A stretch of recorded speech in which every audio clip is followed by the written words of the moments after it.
Olá, meus amores, tudo bem? Eu sou o professor Maxi Rodrigues, teu professor de filosofia, teu professor de sociologia. E hoje vamos inaugurar uma aula inaugural sobre a disciplina, sobre o saber da sociologia, né? Por isso, vamos começar hoje do começo. Como é o começo, Maxi? O começo é esse aqui, meus amores, ó. Sociologia clássica. Por que 1? Porque a sociologia, por uma questão metodológica, eu dividi essa aula em 2 momentos. Sociologia clássica 1 e sociologia clássica 2. Ambas as aulas tratam do mesmo tema. Qual é o tema, Maxi? O tema é a fundação da sociologia como ciência.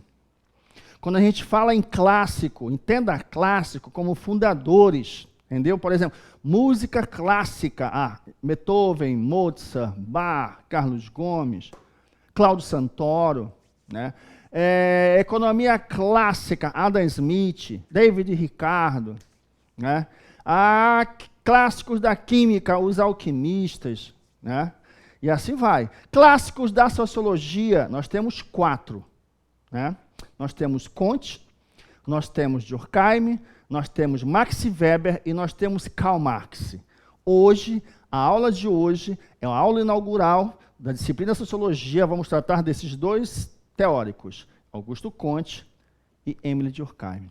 Mas, para chegar a esse nível da construção de um discurso científico, um discurso que eu chamo aqui de discurso científico, senhoras e senhores, é um discurso pautado em ciência, né? Que tem método, tem hipótese, tem experimentação, tem teoria, tem resultados.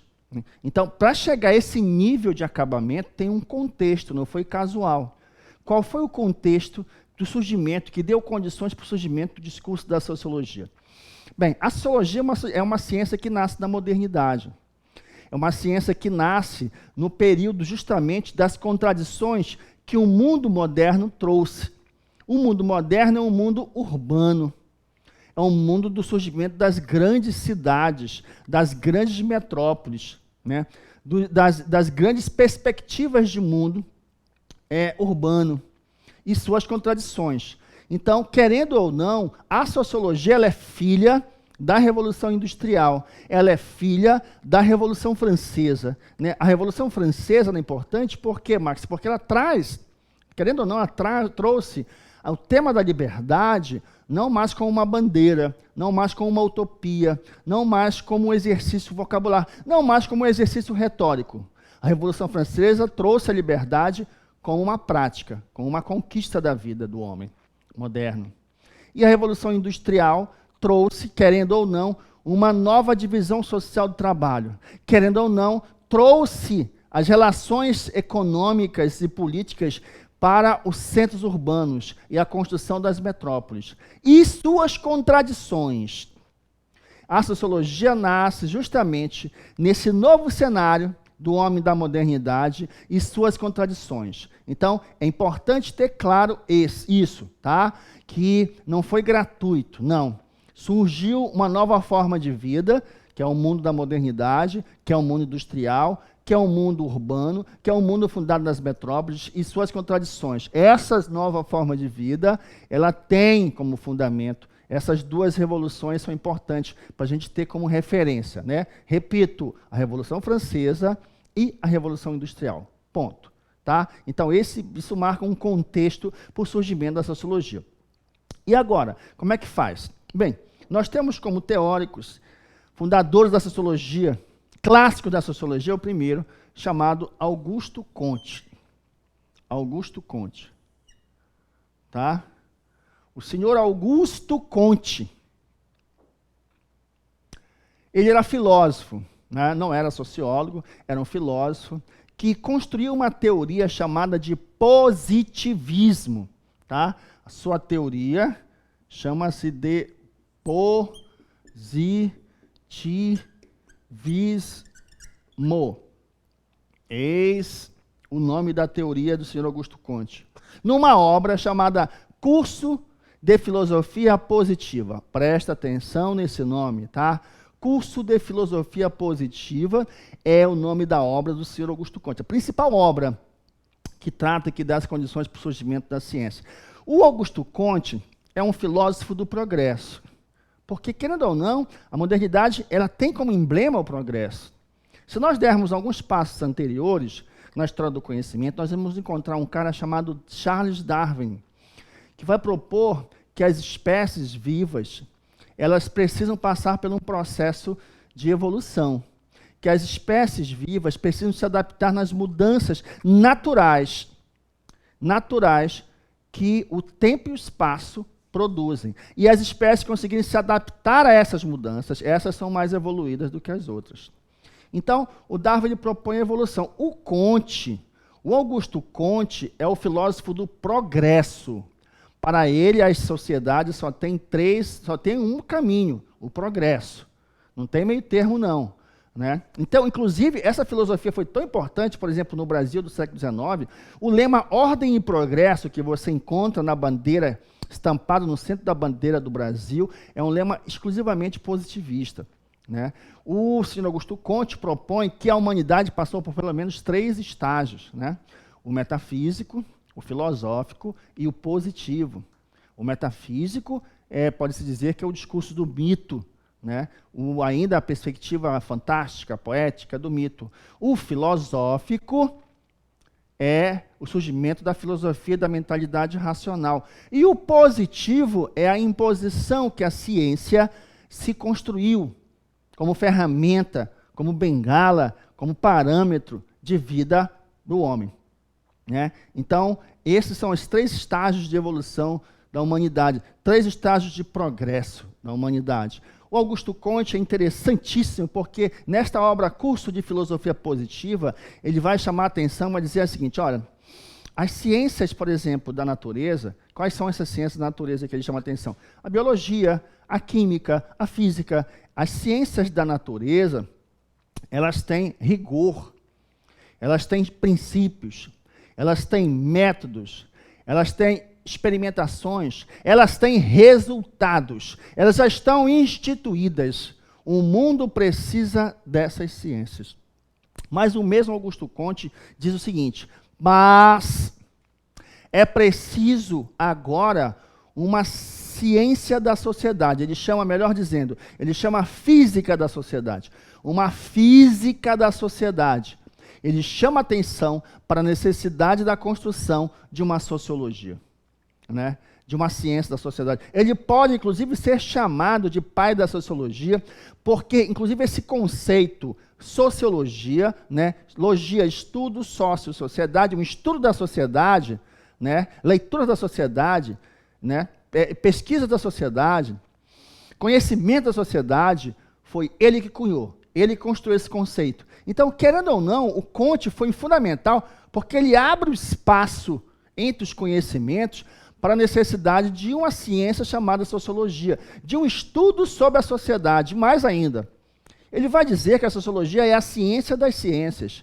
Por que ele vai dizer isso? Porque todas as outras ciências, né, você trabalha para a sociedade. Né? O médico trabalha para a sociedade. Né? O advogado trabalha para a sociedade. O químico trabalha para a sociedade. O contador trabalha para a sociedade. Então, a sociologia seria a ciência que iria coroar esse conjunto de ciências, que iria sistematizar esse conjunto de conhecimentos científicos que garantiriam o progresso da humanidade, fundamentalmente de um mundo urbano, né? De um mundo fundado nas relações sociais urbanas das grandes metrópoles e suas contradições. Então, querendo ou não, a relevância do Augusto Comte é, sem dúvida nenhuma, irrefutável. Ele inaugura, ele abre a preocupação. Ele traz à tona essa preocupação.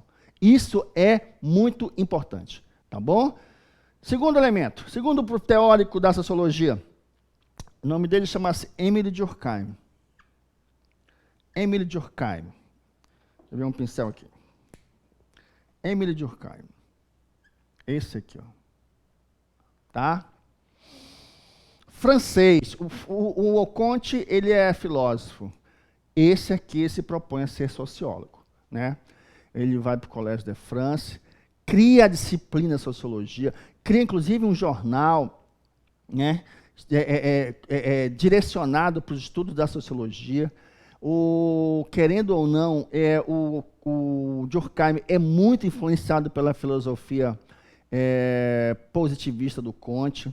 Por exemplo, ainda comparando assim as influências, ambos, tanto Comte como Durkheim, eles são funcionalistas, ou seja, a sociedade, seus indivíduos, suas instituições, suas regras têm funcionalidade, né? Tem que ter funcionalidade. Então, querendo ou não, entenda isso, é importante, tá? O Durkheim, o Comte são pensadores funcionalistas. Relações sociais têm que ter funcionalidade. Então, o Durkheim, ele foi o primeiro sociólogo a usar, por exemplo, estatísticas, probabilidades, para justificar suas pesquisas e hipóteses. Então, o Durkheim, ele é efetivamente um sociólogo, né? Ele é efetivamente um sociólogo. E ele é um sociólogo de obras fenomenais, né? Posso elencar obras aqui dele como A Divisão Social do Trabalho, né? Como Regras do Método Sociológico, que é justamente o que nós vamos abordar agora, mas também tem obras como O Suicídio, tem os seus estudos sobre as religiões, né? Sobre as religiões. O Durkheim é um grande sociólogo. Ele inaugura e efetivamente ele se assume como sociólogo.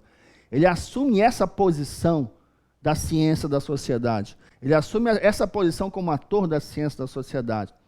Por exemplo, ele vai dizer, olha, o objeto, bora ver se tem outro aqui. O objeto da sociologia científica chama-se o fato social. O fato social. Esse é o objeto da sociologia. Tá? O fato social. Esse fato social, ele é composto de 3 partes fundamentais. A coesão social,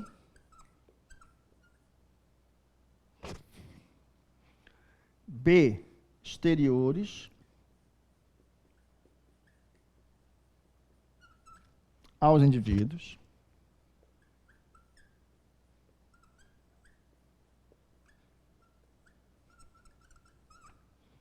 C, generalidades.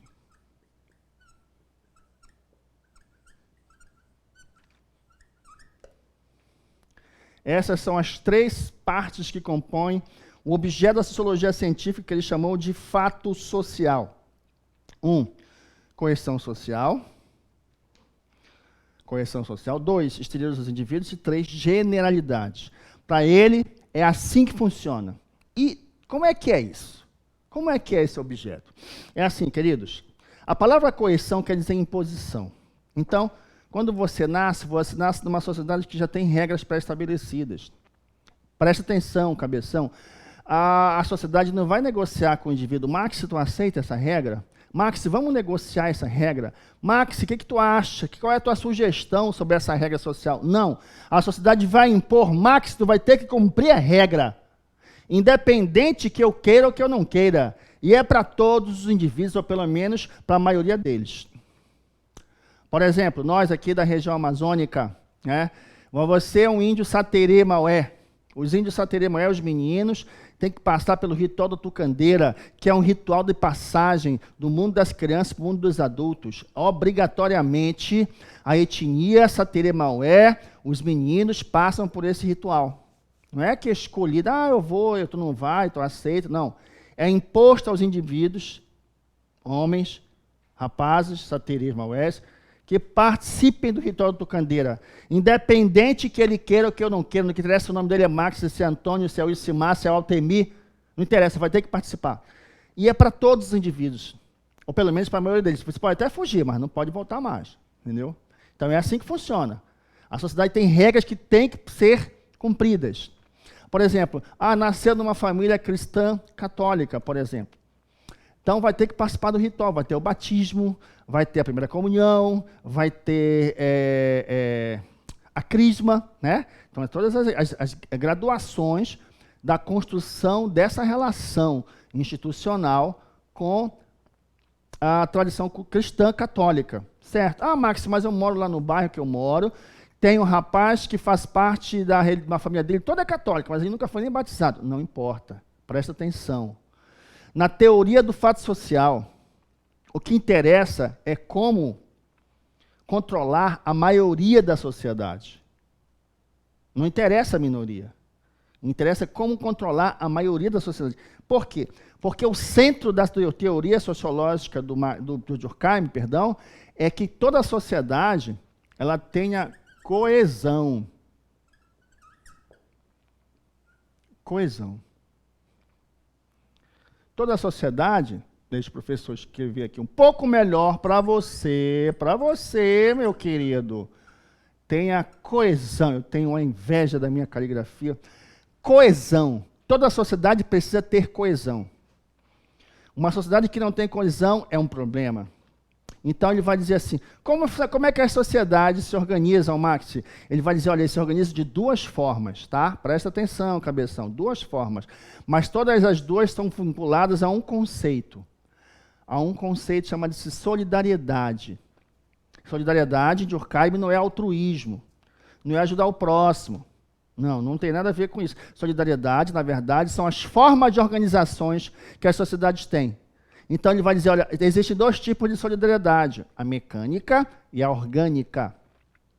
A solidariedade mecânica está principalmente vinculada à sociedade simples, às sociedades muito mais simples, muito mais claras as relações sociais.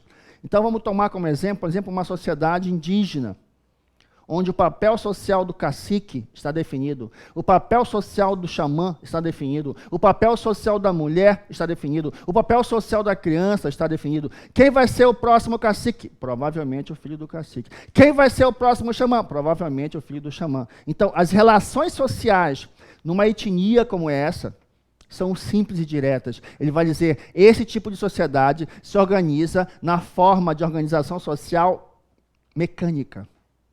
Tá? Mas essa outra chama-se solidariedade orgânica. A primeira é a solidariedade mecânica, sociedade simples, tá? Não esqueça, agora a solidariedade orgânica tem a ver, por exemplo, com as sociedades complexas, como a vida urbana. Nós aqui, por exemplo, você que é de outro estado, mas nós aqui que moramos em Manaus, por exemplo, uma cidade que tem mais de 2 milhões de pessoas, querendo ou não, as relações sociais são muito mais complexas. Muita gente, tem muitos indivíduos.